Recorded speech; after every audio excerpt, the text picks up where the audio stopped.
Libra, hello sa inyo. Welcome dito sa first week of February reading ninyo, February 1 to 7. Tignan natin ano itong mga possible na ma-encounter mo or yung mga energy surrounding you. I'm Purple Teen. Kung di pa po kayo nakasubscribe sa aking FB, please don't forget to subscribe. And also, don't forget to like and follow my FB page. Regarding personal readings, pwede po kayong mag-inquire or mag-book via a private message. Mag-send kayo ng PM sa aking FB page kung interesado kayo sa reading services.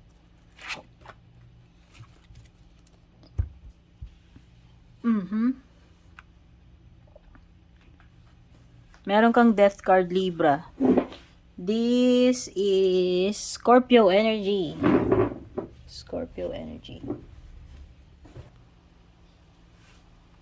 Meron ka ring fire sign with the Knight of Wands, Aries, Leo, Sagittarius, and Earth sign, Taurus, Virgo, Capricorn. So, dalawang kabayo, hindi ko alam, magkaharap sila. Para silang, alam mo yung mga knight na nagtutuos. Magkasalubong eh.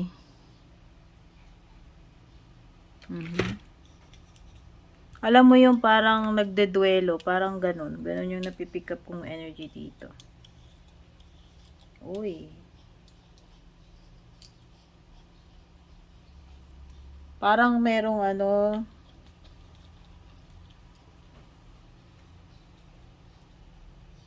hindi ko alam kung dalawang magkakompetensya, magkaribal dito.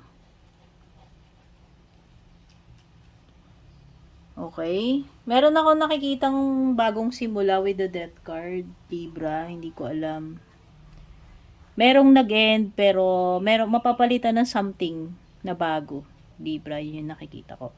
Parang dadaan ka sa transformation ngayong first week. Kung ano man yung anong klaseng transformation ba itong darating sa iyo, Libra? Ito ba ay may kinalaman sa iyong career? Ikaw ang makakasagot.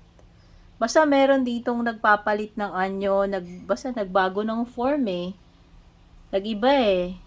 Napalitan ng something totally new. Kasi may nag-end. Sabihin na natin, may matatapos. And at the same time, may matatapos ka dito, Libra. And at the same time, may sisimulan ka na bago. Mapapalitan siya ng bago. Kung ano man yan nag-end na yan. Pwedeng iba sa inyo, kahit na nag-end yung contract ninyo, may bagong may bagong papalit na job pero iba. No, iba siya hindi kagaya nung dating ginagawa mo. Sabihin na natin, itong death card, kung meron mang matatapos dito, asahan mo, Libra, na hindi na babalik sa dati yan. Na talaga siya, na-transform na, totally iba na iba, na bago na siya. Okay, nag-ibang form na siya. Kumbaga, nag-chemical change kapag sinunog mo yung papel. O, di ba yung mga tinuro sa atin sa science dati, Libra? Parang ganun lang. No? Kapag sinunog mo na yung papel, hindi mo na siya maibabalik dun sa dati. Kasi nagkaroon na ng physical and chemical change. O, di ba? Nag-iba na yung composition nun eh. So, ibang-iba na siya. Kumbaga, meron ng panibagong umusbong na matter doon sa bagay na yon. Okay, yan yung nafe-feel ko.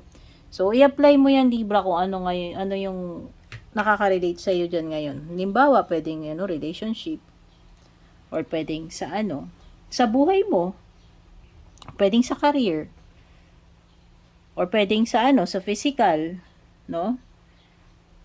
O halimbawa, tumungtong ka na ng menopause. Yan yung mga ganyan. Basta parang merong ang laki-laki ng itinalon dito. Ang laki ng pinagbago. Okay, dati ganun siya. Pero ngayon totally new na. Iba na talaga. No? Natapos na, merong natapos and napalitan siya ng kakaiba. Knight of Wands, this is travel for some of you. Hindi ko alam kung may importante kayong lalakarin, pero parang pursigido kayo na gawin to, Libra, or very excited kayo. Hindi ko alam. Determined kayo kung ano man itong ipinupush ninyo. No? talagang gusto ninyong ma-achieve ito. So, ayan, pwedeng may travel ha, kasi may dalawang kabayo dito, hindi ko alam eh. At saka yung parang, yung nagdeduelo, yung binabanggit ko sa inyo kanina. Parang nagsasalubong sila. Okay. Queen of Pents, Libra, ang ganda. So, in terms of money, mukhang okay Libra. You have the Queen of Pents. Ibig sabihin, successful ka dito. So, ayan. So, kung pinag-uusapan dito, sales, or kung ano man yung mga pinagkakakitaan ninyo, or sa trabaho mo, mukhang okay naman. Pagdating sa financial, sa pangangailangan, mukhang okay naman. Mukhang may pinag-iisipan ka rin dito, Libra, Two of Wands. Ayan, meron kang, minumuni-muni. Yan, dito sa Two of Wands. Parang namimili ka, or parang meron kang options dito, and then parang tinitimbang mo. Alin kaya dito yung mas better? Ayan, alin kaya yung mas magiging profitable, or alin kaya yung magiging successful dito? Pareho mo silang gusto. Ano man itong dalawang option na to. Pero parang, hindi mo alam alin yung pipiliin mo dito. Parang pinag-iisipan mo pa ng mabuti. Okay? Pwedeng iba may mga travel kayo na may mga plano kayo mag-travel, baliktad eh. Okay? Yung iba dito nakikita ko. Parang nasa isip nyo na, nakaplano na siya. No? Parang hinihintay nyo na lang kung kailan matutuloy ito.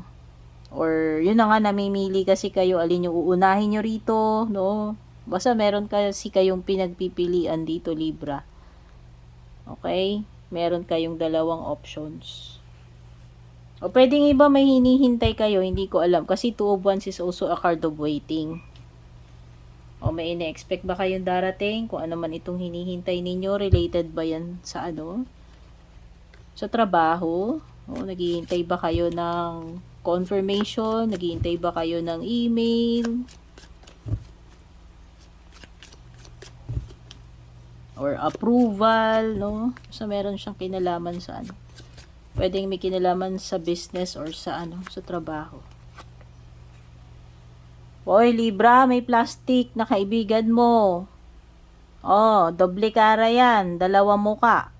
Pag nakatalikod ka, iba. Pag nakaharap ka, iba. Iba yung maskara niya kapag kaharap mo siya. Mag-ingat ka dito ha. Two-faced daw. Two-faced friend. Sino kaya ite? At saka may babae dito, ayan, babae, dealings or relationship with a woman with blonde, gray, or white hair. Oh. Mistisa. Or may uban, hindi ko alam, or nag-bleach, no? You should accept valid criticism, Libra. Nako. So, may mga pumupuna sa'yo dito, Libra. Matuto ka daw tumanggap ng puna. Ayan, siguro wag mo na lang dibdibin kung ano man yung mga pintas sa'yo, or kung pinupuna ka naman nila, i-take mo na lang yan as an opportunity na i-improve yung sarili mo. No? Whether talagang valid yung pamumuna nila sa'yo or hindi, kung pwedeng binabash ka lang, inuokray ka lang, or talaga namang may malasakit lang sa iyo, maging ka na lang, parang wag mo na lang personalin. Ayan, wag mo na lang dibdibin yung mga yan. Uy, secret admirer, Libra. Baka may nagkaka-crush sa iyo, tagahanga, o etong admirer na to, hindi naman to laging romantic, pero yun na nga, pwedeng mayroong nagkakagusto sa iyo, nagkaka-crush, or pwedeng may tagahanga ka lang, yung tipong idol ka niya, nabibilib siya sa iyo. Tignan na natin pagdating sa iyong love life, Libra. Teka lang, di ko alam kung kasya ite. Sub natin. Para makita naman yung ibaba. Tignan natin love life mo, Libra.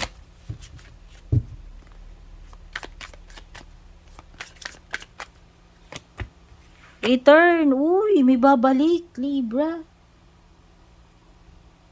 Mukhang nangangamoy balikan. Itong first week. Mukhang mauuwi sa balikan yung Valentine's mo. Valentine's! Take note. Ayan may second chances kasi dito, libre. Merong energy ng makikipag-ayos, makikipagbalikan. Baka babalikan ka nung person mo. Magpaparamdam uli or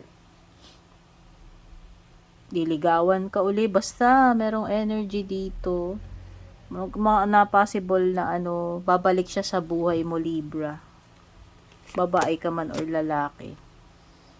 Shocking! Uy, di mo ina-expect. Uy. Diba? Ito na yun. Hindi mo talaga ini-expect, Libra, na babalik pa itong person na to. Pero yun yung mangyayari. Ayan, This is something na unexpected. May mangyayari sa love life mo, unexpected. Pwedeng itong pagbabalik nga ng person. Okay? Hihingi ng second chance sa'yo. Possible na magkabalikan kayo.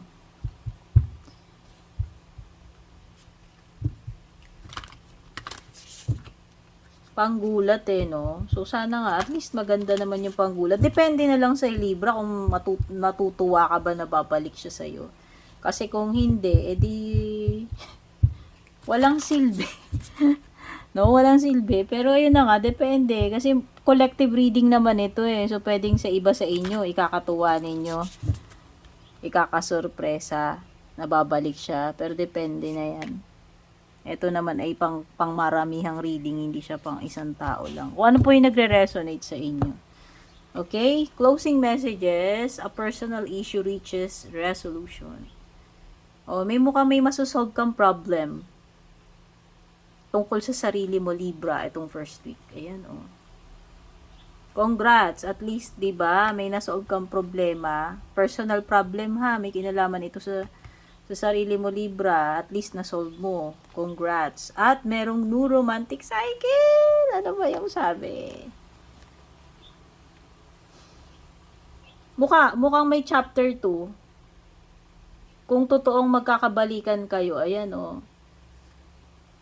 old person, past person man yan o bagong person, basta merong bagong romantic chapter uli. Season 2 ng love life mo, whether with the same person or bagong person. Okay, Libra, ito yung mga nakalkal natin sa first week of February mo, February 1 to 7. Don't forget to like and share kung nagustuhan mo itong ating reading. Take care, good luck, and God bless.